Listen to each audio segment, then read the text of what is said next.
Good morning to all of you my friend. आज हम लोग परवलय बनाना सीखेंगे। परवलय जैसे कि पाराबोला बनाना सीखेंगे। तो आप लोग थोड़ा सा हमारे साथ जानेंगे कि पाराबोला होता क्या है। एक्चुअली पाराबोला जो होता है ना, परवलय जिसको बोला जाता है, ये पाराबोला, इनको अंग्रेजी में हम पाराबोला बोलते हैं। ये पाराबोला ऐसा होता है कि एक शंकु होता है। शंकु जो आप सभी लोग जानते हैं, जो टिप के आकार का होता है, ये शंकु है।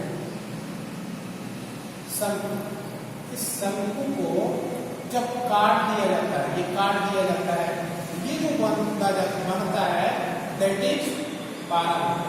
इसी को हम लोग पाराबोला बोलते हैं। पाराबोला इसी परवलय की रचना करना है। जब एक छिन्नक को काट दिया जाता है, उसके काटने से जो बनता है, इसको हम पाराबोला बोलते हैं। अब पाराबोला बनाने के बहुत सारे मेथड है हमारे पास। पाराबोला कई तरीकों से बनाया जा सकता है, जिसमें से कुछ हम यहाँ लिखेंगे। जैसे में रेक्टेंगुलर मेथड, ये एक मेथड है पाराबोला बनाने का।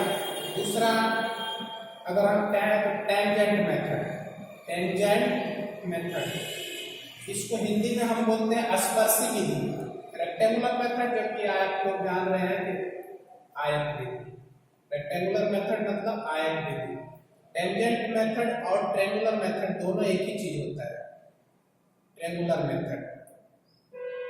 इसको हम हिंदी में स्पर्शी विधि या त्रिभुज माध्यम भी बोलते हैं। स्पर्शी, या तो हम लोग स्पर्शी बोलेंगे, स्पर्शी या त्रिभुज विधि। एक होता है डायरेक्ट्रिक्स फोकस मेथड। डायरेक्ट्रिक्स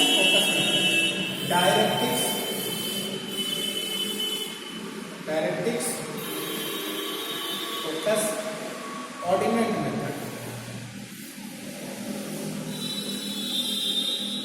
अब डायरेक्ट्रिक्स फोकस ऑर्डिनेट मेथड, ये हम हिंदी में इसको निकाय विधि, फोकस विधि या ऑर्डिनेट नाम से ही जाना जाता है। ऑर्डिनेट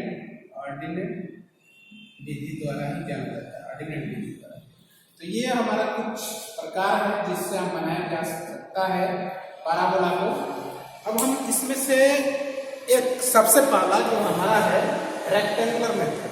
इस रेक्टेंगुलर मेथड से हम बनाना सीखेंगे कैसे इसको बनाया जाता है। तो सबसे पहले तो इसमें एक रेक्टेंगुलर मेथड, एक आयत ही हम बना देते हैं। रेक्टेंगुलर मेथड में सबसे पहले हम आयत ही बनाते हैं। ये आयत की बेस जो है हमारा 80 mm यहाँ पे लिखा हुआ है, ये हम बेस जो है हमारा, हमने 80 mm ले लिया। ये 80 mm बेस हो गया। और इसके बाद एक्सिस 25 mm हमको बोल रहा है, तो ये एक्सिस 25 mm का हमने ये बना दिया। इसका ब्रिथ बोली, आयत का ब्रिथ हमने बना दिया, ये 25। तो ये कितना है हमारा, ये हमारा 25 है। और ये हमारा कितना है, 80 है। इसको बीचों बीच कहीं यहाँ पर आएगा, बीचों बीच हम इसको यहाँ से मिला देंगे, मतलब इसको हम दो पार्ट में कर देते हैं। तो यहाँ पर हम नाम दे देते हैं, मान के चलिए P हो गया, Q हो गया। अब क्या हो गया कि हमारा यहाँ से लेके यहाँ तो हमारा 40 रहा ना, ये हमारा 40 mm है ये टोटल, और ये हमारा 25 mm है। तो 40 को हम क्या करेंगे, इसको और इसको दोनों को बराबर इक्वल पार्ट में हम बांटते हैं। तो 40 को मान के चले और 25 को बराबर हम इक्वल भाग में बांटना है, तो हम 5 बराबर भाग में दोनों को आसानी से बांट सकते हैं। देखिए 5 mm के तो 25 हो गया, 5 25 हो गया, और 40 है तो 40 को भी हम 8 mm के 5 बार में बांट सकते हैं। तो 40 को भी 8। अब हम क्या करेंगे कि स्केल की सहायता से अब हम इसको स्केल ऐसे रखेंगे और इसको मार्क करेंगे। यहाँ भी मार्क करेंगे, ऊपर में भी मार्क करेंगे, और इसको भी मार्क करेंगे, हम बांटेंगे। तो आइए हम लोग बांटते हैं। जैसे मान के चलिए हम बांटते हैं इसको, ये हमारा इतना है, तो हम इसको 8 बराबर 40 है ना, तो 8 mm का ही कट लगाएंगे। आप लोग अपने कॉपी पर स्केल रख के 8 mm का कट बनाएंगे। 1 हो गया, 2 हो गया, 3 हो गया, 4 हो गया। हाँ सॉरी, हमको 5 ही बराबर भाग में बांटना है ना, तो हम 5 बराबर भाग में बांटेंगे। तो ये हमारा कहीं 1 हो गया, ये हमारा 2 हो गया, ये हमारा 3 हो गया, ये हमारा 4 और ये हमारा 5 हो गया। ये 5 बराबर भाग में हो गया। इसको भी हम 5 बराबर भागों में बांटेंगे। तो 5 बराबर भाग में बांटेंगे, 1 हो गया हमारा, ये 2 हो गया, ये 3 हो गया और 4 में 5 हो गया। इसी तरह हम इधर भी करेंगे, 5 और 5, 5 बराबर भागों में बांटेंगे। 1 हो गया, 2 हो गया, 3 हो गया, 4 और 5, 1 2 3 4 5 हो गया। इसी तरह इसको भी 1 हो गया, 2 हो गया।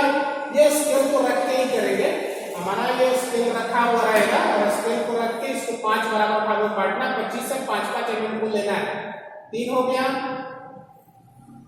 4 और 5, 1 2 3 4 और 5, ये 5 बराबर भागों में हो गया। अब क्या करेंगे कि हम इसको नंबरिंग करेंगे। अब नंबरिंग हम कैसे करेंगे, देखिए यहाँ पर हम नंबरिंग करेंगे। अगर हम इसको 1 मानते हैं, इसको अगर हम 1 मानते हैं, 2 मानते हैं, 3 मानते हैं, 4 मानते हैं, तो इसको हम 1 डैश 2 डैश 3 डैश 4 डैश मानेंगे। हमारे ऊपर डिपेंड होता है कि हम किसको क्या मानते हैं। अगर मान के चलिए कि हमने इसको 1 2 3 4 माना, 1 2 3 4 माना, अगर हमने इसको 1 2 3 4, तो ये हम 1 डैश 2 डैश 3 डैश और 4 डैश मानेंगे। इसी तरह से काम हम इधर भी करेंगे। अगर हम इसको 1 मानते हैं तो 1 2 1 डैश 2 डैश 3 डैश 4 डैश मानेंगे और इसको 1 2 3 और 4 मानेंगे। अब हम क्या करेंगे कि देखिए सभी को हम इस Q से मिला देंगे, सभी को Q से यहाँ 1 को ऐसे मिलाएंगे। तो इसको हम मिलाएंगे, कौन सा पेंसिल, हम माइक्रो पेंसिल का इस्तेमाल करेंगे। माइक्रो पेंसिल का इस्तेमाल करके मान के चलिए हमारा पीला जो ग्रीन कलर का है वो माइक्रो पेंसिल है। तो हम इसको पेंसिल को लेंगे और यहाँ से सबको हम ऐसे एक्सटेंड कर देंगे, यहाँ तक हम मिला देंगे। ऐसा सबको मिलाएंगे और को भी मिला देंगे ऐसा। इसी तरह सेम काम हम इधर भी करेंगे। हम 1 2 3 4 को मिला देंगे, सेम काम हम करेंगे। 1 2 3 4 को हम मिला लेंगे। 1 को मिला दिया हमने, 2 को मिला लिया, इसी तरह हम 3 को भी मिला लेंगे और हम 4 को भी मिला लेंगे। मिलाने के बाद हम क्या करेंगे कि 1 डैश को 1 तक एक्सटेंड करेंगे, 1 डैश को 1 तक एक्सटेंड करेंगे, 1 डैश को 1 तक एक्सटेंड करेंगे, 2 डैश को 2 तक एक्सटेंड करेंगे, 3 डैश को 3 तक एक्सटेंड करेंगे और 4 डैश को हम 4 तक एक्सटेंड करेंगे। तो हमको ये पॉइंट मिल गया, यहाँ पर हमारा पॉइंट मिल गया, यहाँ पॉइंट मिल गया, यहाँ पॉइंट मिल गया, यहाँ पॉइंट मिला। हम चाहे तो इसको Q1 Q2 Q3 Q4 के नाम से भी लिख सकते हैं। Q1 Q2 Q3 और Q4 भी लिख सकते हैं, वो हमारे ऊपर डिपेंड है। हम नहीं भी लिख सकते हैं, लिख भी सकते हैं, वो हमारे ऊपर डिपेंड है। लिख देना थोड़ा बेटर होता है। अब ये 1 डैश को 1 तक एक्सटेंड करेंगे। अगर आपके पास ड्रॉपर है तो जरा सा भी प्रॉब्लम नहीं है और आपका फिगर 100% करेक्ट बनेगा। लेकिन अगर आपके पास ड्रॉपर नहीं है, अगर आप स्केल से कर रहे हैं या रूलर से यूज कर रहे हैं तो आपको थोड़ा सा प्रॉब्लम हो सकता है। लेकिन ये इसी तरह से मिलाना है। अब इसको हम कर्व की सहायता से या बोले कि मतलब अपने फ्री हैंड के द्वारा हम इसको क्या करेंगे कि यहाँ से लेके यहाँ तक HB पेंसिल ये सभी DBT ऐसे मिलाते जाएंगे कर्व के थ्रू। हल्का कर्व होते जाता है। ये जो हम मिला रहे हैं ना, ये आप फ्री हैंड भी मिला सकते हैं या अगर आपके पास फ्रेंच कर्व है तो उससे मिला सकते हैं। इस तरह से मिलाना है, ठीक।